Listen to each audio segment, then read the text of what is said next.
Assalamualaikum warahmatullahi wabarakatuh. Rabbi sholli sadri wa yassir amri wa thammin lisani qawli. Oke, dalam pembelajaran kali ini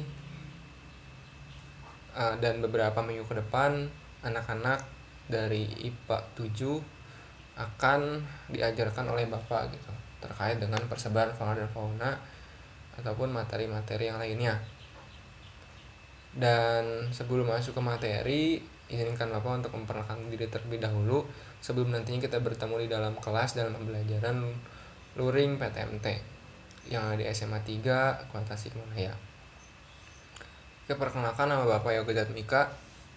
Bapak asal dari Kota Bekasi dan saat ini pun sedang menempuh pendidikan di Universitas Siliwangi dengan jurusan yaitu Prodi Pendidikan Geografi. Oke, maka dari itu kita langsung masuk ke materi dan pembahasan. Namun sebelum masuk pembahasan, Bapak menginginkan anak-anak IPA 7 ini berdoa terlebih dahulu, karena dalam berdoa sendiri kita nantinya dimudahkan dalam segala urusan dan juga dilindungi dari hal-hal yang memang jadi mara bahaya. Oke, maka Bapak silakan waktu 1-2 menit untuk anak-anak berdoa terlebih dahulu. Dan jika ingin melakukan berdoa, dimohon untuk menjeda video yang terlebih dahulu. Namun setelah berdoa silakan dilanjut lagi. Oke, untuk waktu berdoa disilakan. Oke, alhamdulillah untuk anak-anak Bapak yang sudah berdoa sebelum mulai pembelajaran, karena dalam berdoa sendiri ya tadi telah Bapak jelaskan, yaitu untuk memudahkan kita dalam menerima ataupun menjalankan suatu aktivitas. Dan juga jangan lupa kita untuk berdoa atau mendoakan kedua orang tua, karena ridhonya Allah itu adalah di ridha kedua orang tua. Jika dalam pembelajaran, silakan teman-teman sekreatif mungkin ingin dicatat ataupun yang penting ingin dicatat silakan gitu. Yang terpenting materi yang Bapak sampaikan dapat dipahami. Oke, maka dari itu setelah kita berdoa maka lanjut dalam pembahasan yang membahas pada pertemuan kali ini terkait dengan persebaran flora dan fauna di dunia. Oke, sebelum masuk ke dalam persebarannya, kita harus mengetahui dulu faktor-faktor apa saja sih yang memang pengaruh dari pola persebaran flora dan fauna di dunia. Yang pertama, adanya faktor klimatik. Faktor klimatik ini merupakan faktor yang mempengaruhi dalam persebaran flora dan fauna, karena faktor klimatik ini mencakup kondisi iklim suatu wilayah, kondisi curah hujan, suhu, kelembaban udara, dan angin. Karena setiap makhluk hidup ini sendiri yang memang tinggal di permukaan bumi secara otomatis akan beradaptasi dengan kondisi iklim ataupun kondisi cuaca, curah hujan, kelembaban udara, sehingga nantinya akan membentuk pola persebaran flora dan fauna di suatu wilayah tertentu. Dan ini pun nantinya akan mencakup suatu keanekaragaman hayati atau biodiversity dari flora dan fauna suatu wilayah.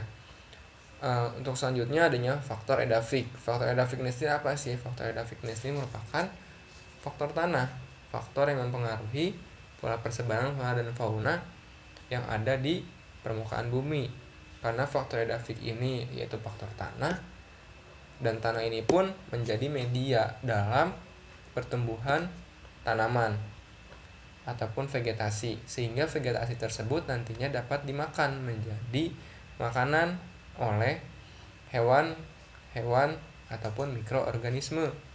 Dan dapat disimpulkan untuk vegetasi ini sendiri merupakan produsen daripada rantai makanan, sehingga akan mempengaruhi hewan-hewan yang memang berada di permukaan bumi. Jika misalnya singa memakan rusa, maka rusa memakan tumbuhan, dan tumbuhan ini adanya di daerah mana, sehingga nantinya faktor edafik akan mempengaruhi pola persebaran flora dan fauna. Dan selanjutnya adanya faktor fisiografis. Faktor fisiografis ini apa sih? Faktor fisiografis ini merupakan bentuk permukaan bumi yang mempengaruhi kondisi pertumbuhan dari vegetasi. Dan faktor fisiografis ini sendiri berkaitan dengan relief permukaan bumi, dan relief permukaan bumi ini memiliki keterkaitan antara faktor fisiografis A yang memang pada suatu wilayah ini memiliki ketinggian yang cukup tinggi dan tidak jauh beberapa meter kemudian atau beberapa kilometer sudah menjadi daratan rendah dan ataupun daratan pantai. Dalam pembentukan bumi maka memiliki keterkaitan dengan fisiografis, dan sungguh adilnya Allah Subhanahu wa taala menciptakan permukaan bumi ini saling berpasang-pasangan. Ya, karena apa? Karena adanya bentuk permukaan bumi yang menjulang ke atas tinggi seperti di Gunung Everest, dan juga ada pun bentuk permukaan bumi yang dalam sampai ke permukaan 11 km di bawah permukaan bumi gitu, sampai ada yang tinggi-tinggi sekali dan rendah pun rendah sangat sekali, itu Palung Mariana. Maka dapat disimpulkan bahwa ya Allah Subhanahu wa taala sangat adil dalam membentuk permukaan bumi ini sendiri. Dan bentuk fisiografis ini yang memiliki perbedaan antara daratan rendah, daratan tinggi, dan juga lembah dan juga pantai seperti itu. Dan ini pun akan berpengaruh terhadap kondisi tumbuhan atau vegetasi. Dan selanjutnya ada faktor biotik. Faktor biotik ini sendiri merupakan faktor yang mempengaruhi tumbuhan ataupun mikroorganisme dan juga hewan yang saling berkaitan dalam pola persebaran di permukaan bumi, sehingga dapat disimpulkan menjadinya suatu atau adanya rantai makanan. Seperti itu dalam faktor biotik. Oke, selanjutnya kita bahas dulu faktor klimatik. Tadi kan faktor klimatik terdiri dari beberapa unsur. Yang pertama, suhu udara. Suhu udara ini sendiri merupakan dapat dengan sebagai suatu bentuk kondisi dari panas dinginnya suhu yang ada di udara di suatu wilayah. Dan suhu udara sendiri ini pun disebabkan dari kondisi retak lintang, dari kondisi penyinaran matahari, dan juga jarak antara daratan dan lautan.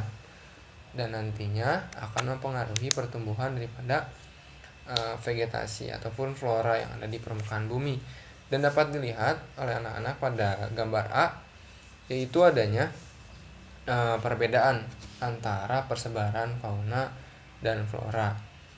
Yang pertama adanya di wilayah tropis.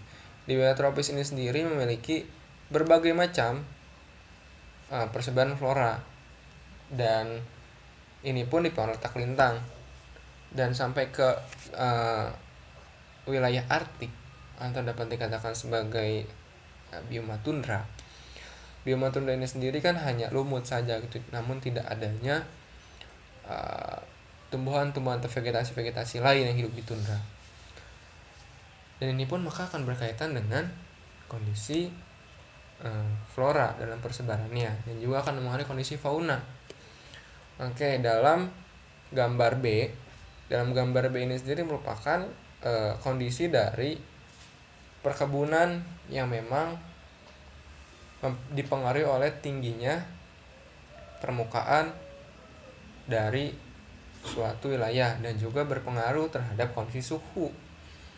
Maka dapat diartikan suhu ini mempengaruhi kondisi vegetasi dan juga persebaran flora.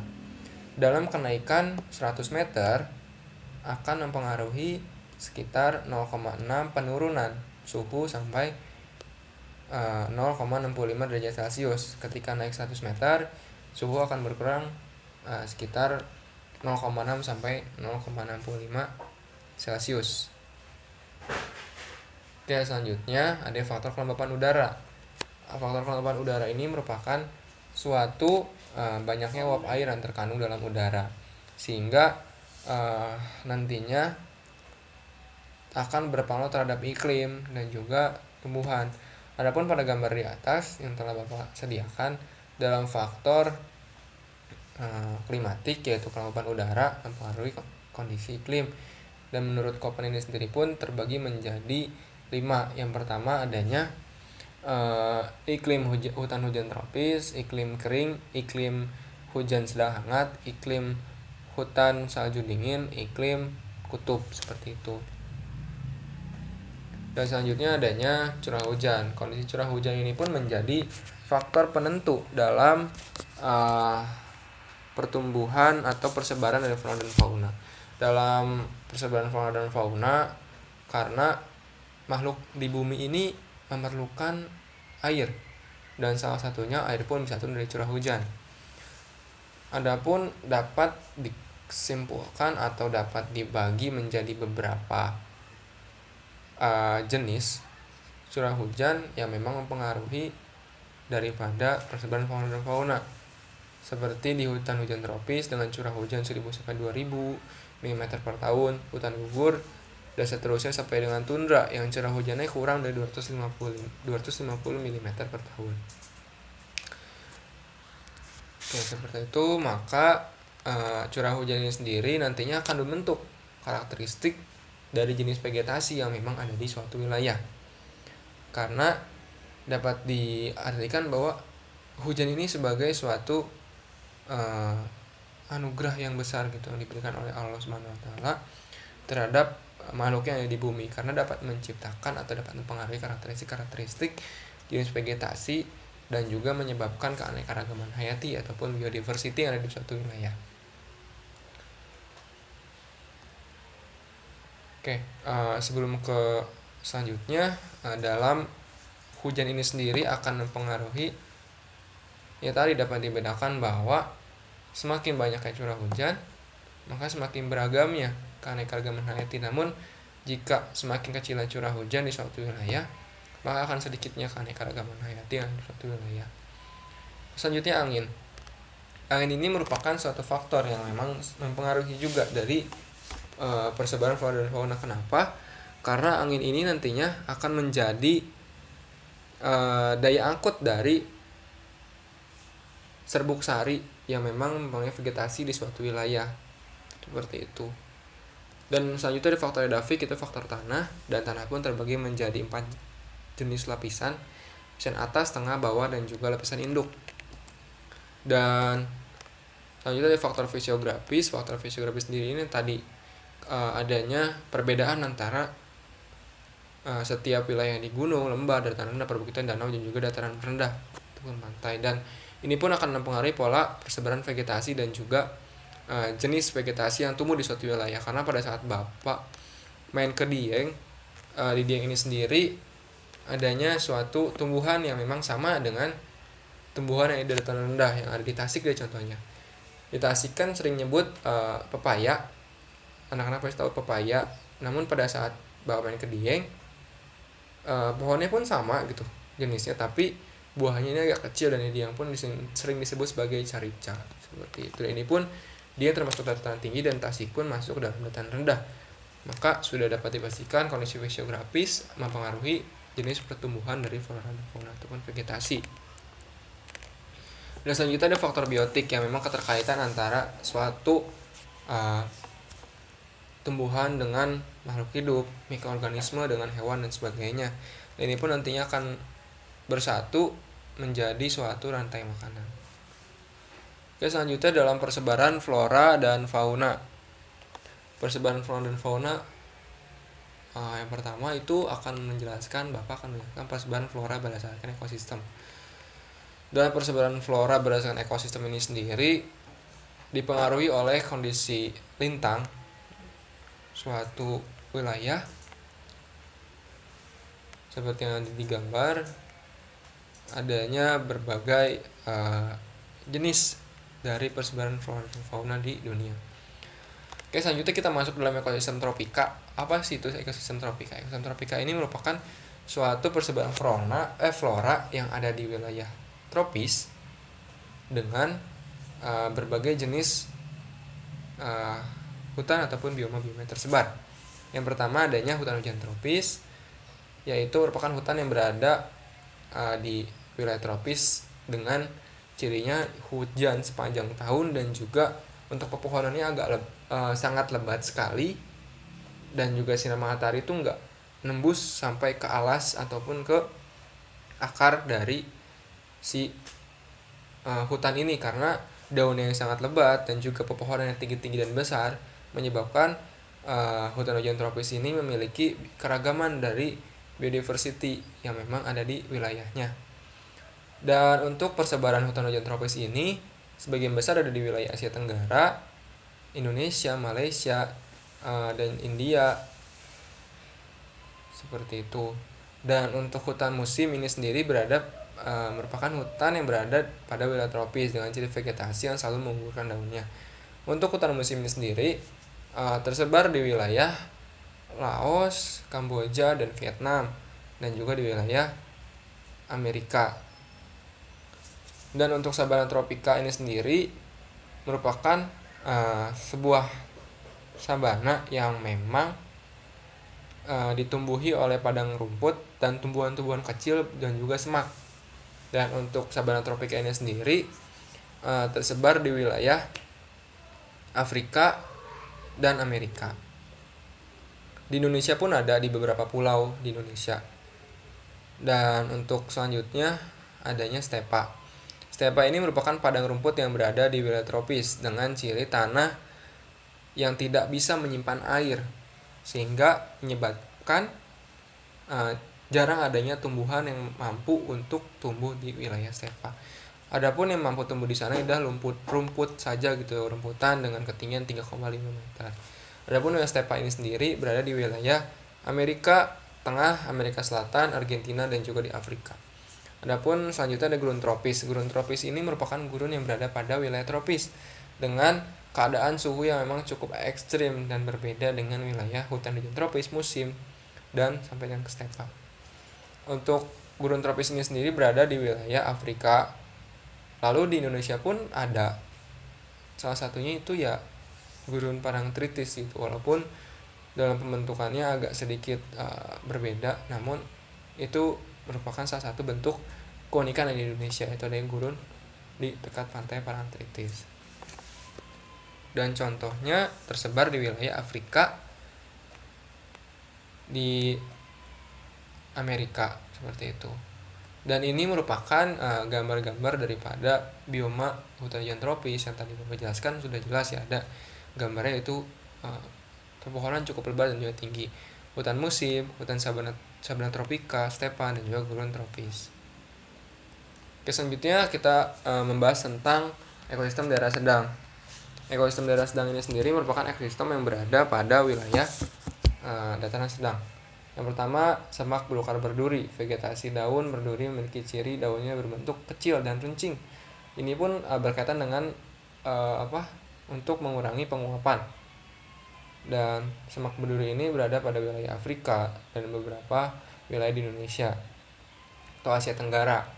Dan selanjutnya ada gurun pasir. Bahwa anak-anak pada sudah mengetahui gitu kan, gurun ini sendiri itu apa dan adanya di mana, karena sering ada di setiap film-film yang memang dimunculkan oleh seperti Blu-ray dan sebagainya gitu. Dan Walt Disney pun sering membuat film kartun yang memang ada di gurun ataupun film-film lainnya. Dan gurun ini sendiri merupakan suatu wilayah dengan ciri curah hujan yang sedikit dan juga tingkat evaporasi yang sangat besar dengan suhu yang sangat ekstrim sendiri, sehingga dalam penyimpanan air pun tidak akan mampu ataupun sulit walaupun mampu juga. Untuk gurun sendiri ini berada di wilayah Afrika. Dan selanjutnya ada padang rumput. Padang rumput ini merupakan suatu kondisi yang memang di wilayah tersebut hanya terdapat rumputan dan juga pohon kecil saja gitu. Dan padang rumput ini sendiri penyebutannya beragam gitu ya, ada. Dan padang rumput ini sendiri tersebar di wilayah Amerika, India, dan Afrika. Di wilayah Amerika sendiri ini sering disebut stepa, di wilayah Afrika disebut Fidel, seperti itu. Dan selanjutnya ada hutan daerah sedang. Hutan yang memang berada dan selalu hijau, tidak berada pada wilayah tropis, namun hutan ini tidak memiliki pepohonan batang yang besar dan juga tinggi. Dan hutan hujan daerah sedang ini sendiri berada di daerah Jepang, Amerika dan Australia. Dan di beberapa wilayah Asia pun ada hutan hujan daerah sedang. Dan selanjutnya adanya hutan gugur daun. Hutan gugur daun ini merupakan hutan yang memiliki proses penguguran daunnya pada saat musim panas. Pada saat hutan gugur daun ini sendiri, mereka mengugurkan daunnya untuk mengurangi tingkat evaporasi ya ataupun peranggasan, dapat disebut seperti itu. Dan hutan gugur daun ini sendiri tersebar di wilayah Asia, Amerika, dan juga Australia dan Eropa. Dan contohnya pada saat musim gugur, sering adanya penguguran daun di suatu wilayah seperti Jepang, adanya bunga-bunga sakura yang mulai berguguran daunnya seperti itu. Dan ini pun beberapa gambar terkait dengan semak belukar berduri, gurun, padang rumput, hutan gugur daun, dan juga hutan hujan daerah sedang. Oke, selanjutnya kita memasuki ekosistem taiga. Ekosistem taiga ini merupakan hutan dengan vegetasi atau tumbuhan yang didominasi oleh pohon konifer dan juga pinus yang dapat hidup pada cuaca ekstrim. Dan ini adanya di wilayah lintang 45 derajat ke atas, itu di wilayah Eropa. Dan selanjutnya ekosistem tundra. Ekosistem tundra ini memiliki ciri yaitu tanpa memiliki pepohonan dengan lokasi yaitu di wilayah Arktik, dan ini pun tergolong dengan suhu yang ekstrim, dingin, dan juga curah hujan yang rendah. Dan vegetasi yang ada di sana salah satunya adalah lumut. Oke, selanjutnya kita masuk ke dalam persebaran flora dan fauna. Persebaran flora dan fauna di dunia dapat dibagi menjadi 6 jenis. Yang pertama Nearktik, Neotropik, Palearktik, Oriental, Australia, dan Ethiopians. Oke, pada tipe Nearktik ini sendiri merupakan fauna yang terdapat atau berasal sebagian besar dari wilayah Amerika Utara dan Greenland, dari kutub sampai dengan wilayah subtropik, dengan jenisnya yaitu rusa, antelop, beruang, dan lain sebagainya. Dan ini pun salah satu gambar antelop yang memang berasal dari dengan tipe Nearktik. Dan selanjutnya adanya tipe Neotropik. Neotropik ini merupakan jenis hewan yang memang tergolong atau masuk ke dalam tipe neotropikal yang tersebar dari wilayah Amerika Tengah, Meksiko. Dan untuk jenisnya sendiri tergolong antara dari primata, kelelawar, rodent, terenggiling, bison, dan kukang, dan sebagainya. Adapun pada gambar yang Bapak tampilkan saat ini adalah gambar rodent seperti itu. Dan selanjutnya ada tipe Palearktik. Tipe Palearktik ini merupakan hewan yang berasal sebagian besar dari wilayah Siberia, Afrika Utara, dan beberapa kawasan di Asia Timur, dengan hewan seperti harimau Siberia, beruang, kutub, dan herbivor, dan rusa. Dan harimau Siberia ini pun tergolong sebagai harimau dengan jenis terbesar di dunia saat ini seperti itu. Dan ini merupakan gambar dari hewan beaver. Dan selanjutnya ada tipe Ethiopian. Tipe Ethiopian sendiri merupakan hewan yang berada sebagian besar terletak pada wilayah Afrika dan Madagaskar. Adapun beberapa flora dan fauna yaitu gajah Afrika, gorila gunung, jerapah, zebra. Terus jika di sini anak-anak menonton film Madagaskar, ya monyet ekor cincin itu merupakan salah satu hewan khas dari Madagaskar. Dan ini pun Bapak mengambil satu contoh yaitu gambar gorila gunung yang ada di wilayah Afrika seperti itu. Dan selanjutnya adanya tipe Oriental. Tipe Oriental ini sendiri merupakan wilayah fauna yang memang sebagian besar berada pada wilayah India, Cina, Asia Selatan, dan Asia Tenggara. Adapun hewan-hewan tersebut seperti harimau Sumatera, tapir Malaysia, gajah India, kerbau air, badak, dan sebagainya. Selanjutnya kita akan membahas dengan tipe Australis. Tipe Australis ini sendiri merupakan fauna yang berasal sebagian besar dari wilayah Australia, Selandia Baru, Papua, Maluku, dan daerah Oseania. Dan juga untuk flora dan fauna, untuk fauna ini sendiri pada wilayah Australis ini terdiri dari beberapa jenis. Yang pertama adanya koala, buaya, platypus, wallaby, burung penyisap madu atau kolibri, kiwi, dan juga kasuari. Dan Bapak sendiri mengambil salah satu contoh gambar yaitu dari hewan kiwi. Bapak di sini akan telah membuat mind mapping atau peta konsep yang sudah Bapak buat sendiri tentang flora dan fauna di dunia serta persebaran flora dan fauna di dunia. bahwa dalam materi flora dan fauna di dunia ini dapat dikategorikan menjadi 3 sub pembahasan yang atau nantinya bisa teman-teman, bisa anak-anak Bapak gunakan dalam materi-materi yang lainnya. Karena apa? Dalam mind mapping ini sendiri akan mempermudah pada daya ingat kita serta penggambaran kita dalam menjelaskan suatu materi ataupun konsep dari suatu hal seperti itu. Saat ini memasuki tugas kelompok yang memang Bapak berikan kepada anak-anak sekalian. Untuk anak-anak IPA 7 diharapkan membuat kelompok sekitar 4-5 kelompok. Selanjutnya kelompok tersebut membuat peta konsep atau mind mapping terhadap materi karakteristik bioma dunia dan persebaran flora di dunia. Yang contohnya tadi ada di PowerPoint yang telah Bapak jelaskan. Ya, di sini seperti ini contohnya. Dan ini pun teman-teman dari kelas 11 IPA 7 mampu untuk mengkreasikan sekreatif mungkin. Selanjutnya anak-anak Bapak dipersilakan untuk membuat peta persebaran flora dan fauna di dunia dengan ya sekreativitas yang semenarik mungkin, mau itu ditulis tangan, digambar, ataupun mau dibuat melalui kreasi digital seperti membuatnya di CorelDRAW atau di Photoshop. Silakan gitu, asalkan jangan melakukan plagiarisme ataupun mengambil hak orang lain namun tidak dicantumkan sumber-sumbernya seperti itu. Dan ini pun nantinya akan melatih daya kreativitas anak-anak Bapak sekalian.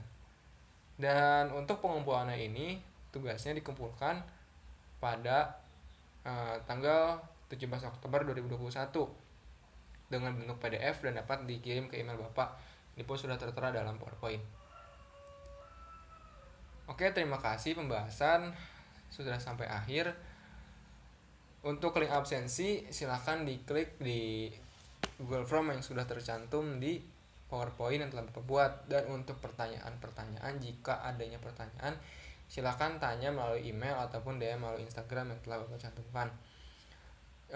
Kurang lebihnya mohon maaf. Semoga teman-teman dari 11 IPA 7 ini mampu untuk terus belajar dan terus bermimpi dalam pembelajaran ke depannya. Sekian, kurang lebihnya mohon maaf. Semoga materi yang Bapak sampaikan dapat dimengerti oleh anak-anak sekalian. Oke, maka Bapak akhiri. Wassalamualaikum warahmatullahi wabarakatuh.